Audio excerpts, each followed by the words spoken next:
Hey, this is MassX with a brand new Lost Sword video, and we got a Galahad banner, which is actually really nice for a couple of reasons. One is Galahad is just absolutely a great character for early starting in the game pickup. It is a great character to have.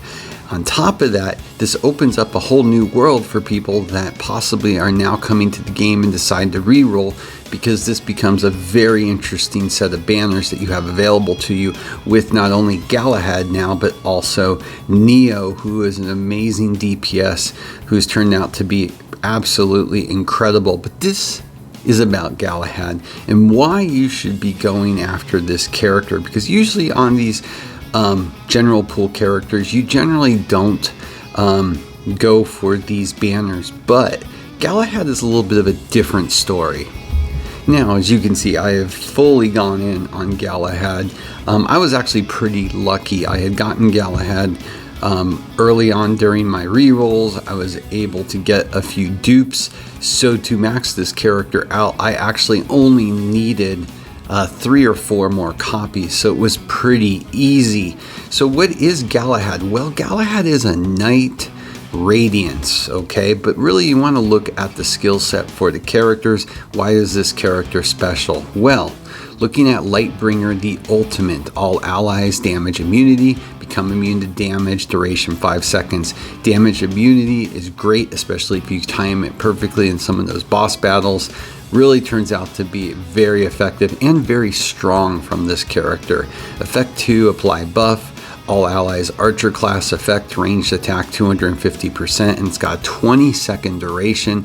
The effect 3, apply buff all ally wizard class effect, magic attack 250% duration, 20 seconds. The cooldown for the ultimate though is 30 seconds.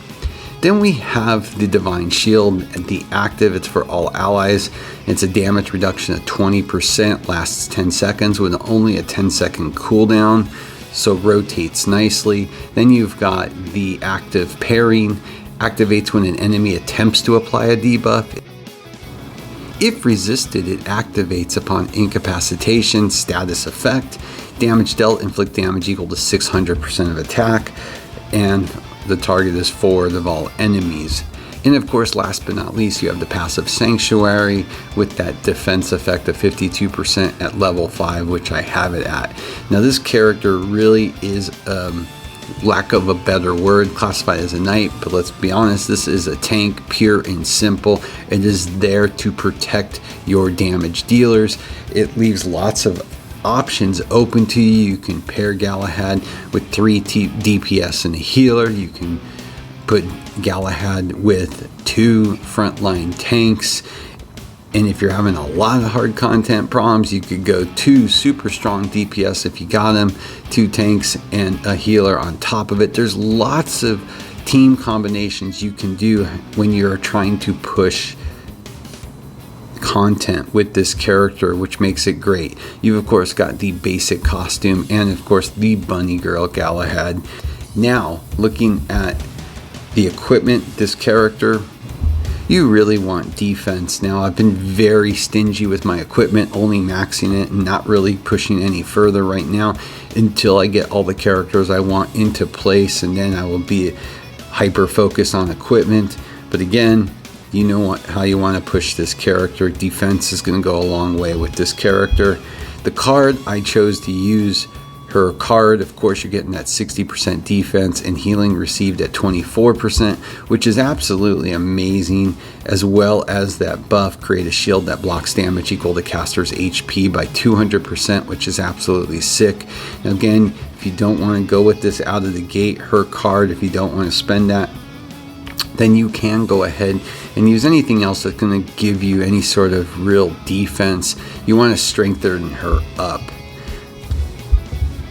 For specialties, of course, defense, again, another area of the game that, to me, equipment and specialties are the last things I always do. In a game such as this, because I'd rather build them up, see who I'm going to be using, and then my top 5 will get pure focus on those areas. But where I won't sleep on, of course, is training, because training is absolutely imperative to your characters. It gives you so much in stats. Just getting that first one open to there to get that 3% defense stat is huge. And at the next level, you're getting that deployment 3, which is pushing up all this with the buffs.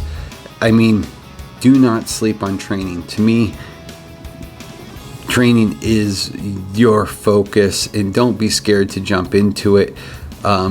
Once you know you're going to be using that character in your top 5 or top 10 characters, because remember, you will be switching characters out in this game. So again, and then once you know where your comfort level is, you start to go in and really start to manipulate your equipment, and of course your specialties. I put, again, specialties are great, but it's something in all games that always, they all seem to have something like this type of system, with your locks, etc. If I get something decent enough, I just stick with it. And the fact that I was able to get some defense at almost 25% and some increased HP, I was happy for now. But again, this is not a character to sleep on. If you're coming to the game, a great one to re-roll for. So highly recommend going after this character. So I would highly recommend pushing towards getting this character. If you already have it and want to get some more copies, a great way to push on this, especially if you have your Neo at a spot where you're happy with.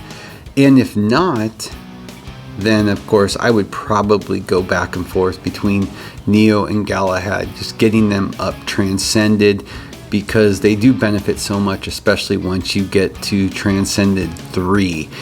After that, it's all gravy, but if you can get those 2 to transcended 3, it will go a long way in the game. So with that, as always, please like and subscribe. It helps a lot. Have a great day.